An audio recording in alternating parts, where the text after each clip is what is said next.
Video you can apply for the visa. 90% of the information would be same if you like to apply for the visa worldwide.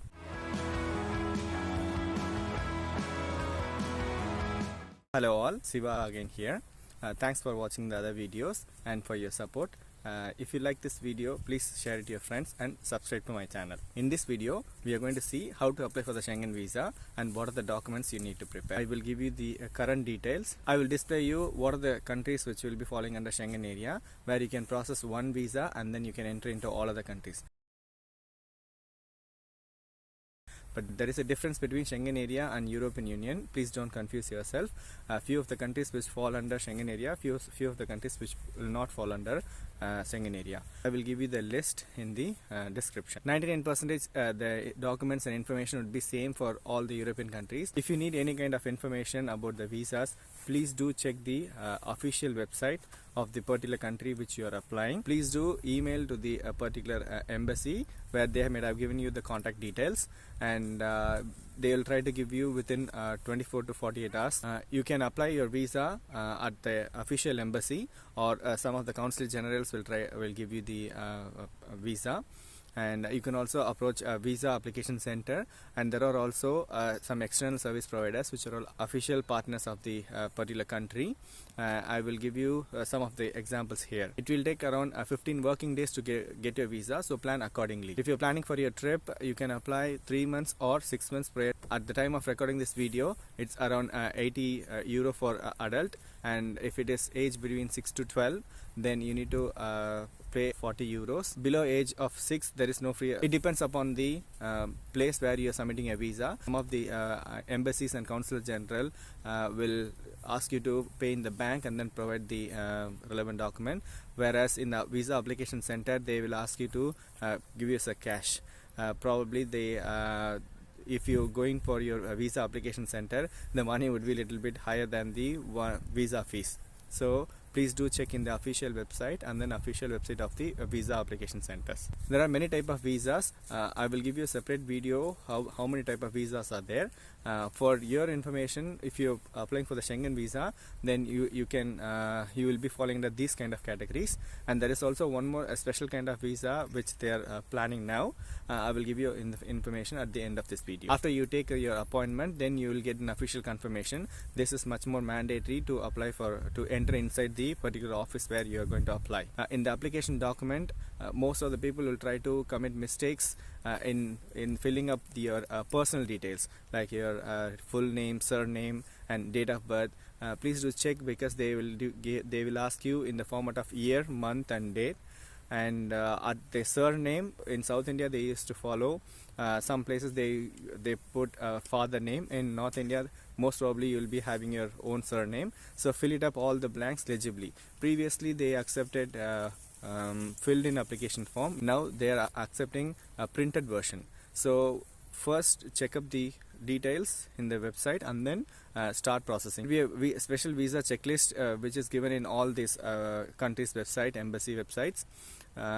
Check that, because some of the countries ask for a visa checklist. You need to sign it up at the end and then submit to them, whereas some of the embassies will not take up your visa checklist. That would be for your reference. It depends upon the countries, and then it varies between some of the countries. Have 2 colored photographs, that is important, and try to get your format in 35 into 45 mm. You can ask Schengen visa specification, and if unless otherwise there is no religious compulsion, and try to make it your face is clear and then your ears also particular visible. And have your digital signature in the email or in your drive. This would be helpful, because at the last moment you need to prepare some of the document, means then it will be very hard for you to catch up the relevant person. So whoever is going to give you any kind of document through online, and get a digital signature from them. If you're a student, then if you're coming for the first time, then you need to get your degree certificate official also, and accept the passport document. If there is an official document which is not accepted here,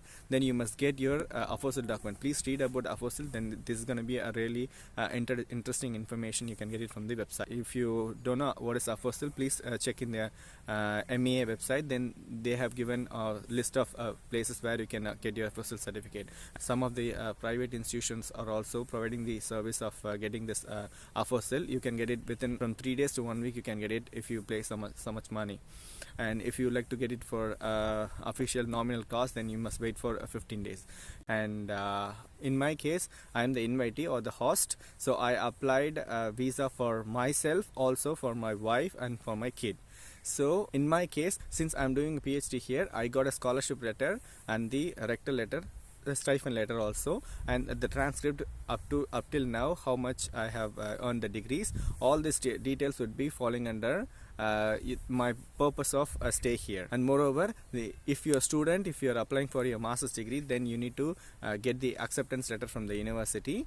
And if it is your first time, then you need to get your offer letter and then confirmation of acceptance letter also from the university. So all these documents will give you your purpose of your trip. Either you are going to apply for your visa or you are going to support somebody in the form of dependent, then this document is particularly important. If you are a working professional who is staying here, then you need to get your work permit, your work contract, everything you can get it from your HR or from your company. This has to be in a full-fledged format. All the details has to be furnished in a clear manner. This has to be with sign, seal, date, all the full address and your details, your personal details, and then salary information. If you have got insurance from the company or from the higher official, or if you're on your own, then all these details need to be furnished there. And if you're filing for your visa, like in our country we used to have ITR, isn't it? So same as like if you file for your visa, then that is mandatory. So get all this information. If you are coming for the first time to the Schengen country, then you have to get all these documents from your own country or from your own company. So please try to this will give you a complete details about the proof that you are a working professional and then you are moving from one place to another. In the same way, if you are leaving the company in India or from any other part of the country, then you need to get your relevance resignation letter, which you are finishing your job there. There must be some proof you must provide. And if you get some, if you are planning to come for a short little bit of time and then go back, then all this detail, along with all this detail, then you need to provide an NOC also, that you are going to visit in Europe or Schengen area, and then you're going to come back. So try to give you all the information, because this is the most important document where around 80% of the people try to mess up, and then just because of this they get the rejection. So I don't want to get into that level. I will prepare a separate video about the rejections and what are the reasons behind them. In the case of self-employed professional, then you might have filed ITR, or you might have got some kind of proof that you are working, but this has to be officially recognized, or this has to be accepted by your visa embassy or the consulate general.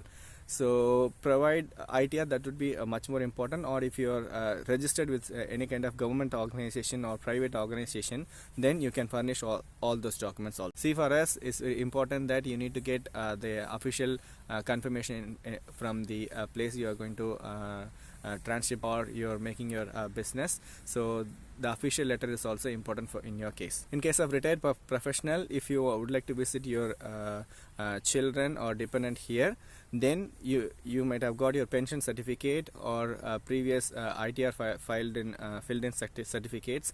All those documents you can submit it as a proof. This is the most important part, finance, which play a major role and first role in your application. So it depends upon your purpose of the trip, where some people come for study, or some people come for work, or some people come for tourism in case of medical treatment, shooting also, and some cultural activities, short-term studies or internship. No matter whatever it is, you must show your bank account statement. At least if it is 3 to 6 months, that would be much more better. In Indian money, I would say that if you have around 3 to 4 lakhs as a savings for the past 3 to 6 months, then it would be better for your tourism. And if it is for the studies, you might have paid your money to your university. That acceptance letter, along with the money which you have paid in that, please ask them, then they will try to furnish. You need to get that information in the letter. Some of the embassies are accepting electronic printouts also, but I would recommend please go to the bank and then get the official letter from the bank itself in the form of paper format. Traveler's checks are accepted.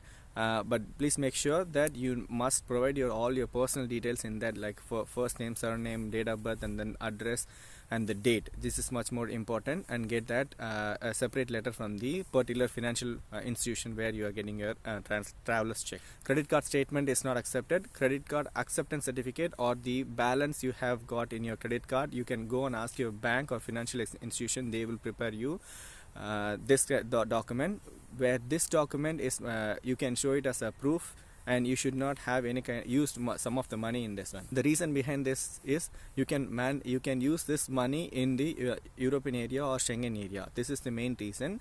And if you use all your money and then furnishing this document, and that is not going to be useful for you. This is also for your safety. If you have paid for your previous accommodation where you are staying as a tourist, then you can furnish this prepaid accommodation certificate, or the document you can get it from any kind of online portal, or somebody who is going to accompany you. If you pay for your transport in the case of a flight or staying here, or any kind of medical treatment, if you would like to move from one place to another place, if you furnish all those details, then your application looks legible also. You need to prepare an invitation letter.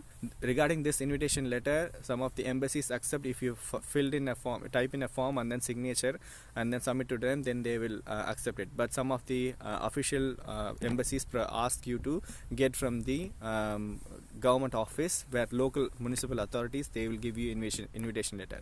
Some of the employers are also issuing the invitation letter, or even the education institutions are also giving the invitation letter. So whichever is applicable for your case as per your trip, then you can get this invitation letter. And in this invitation letter, you need to prepare who you are, and then who are all you are going to support them, and what are the means of support, and where they are going to stay. Try to give you all the information in one single A4 sheet. Cover letter has to be prepared by the applicant. In your case, if you are coming for the first time to the Europe, then you must prepare a cover letter along with your application.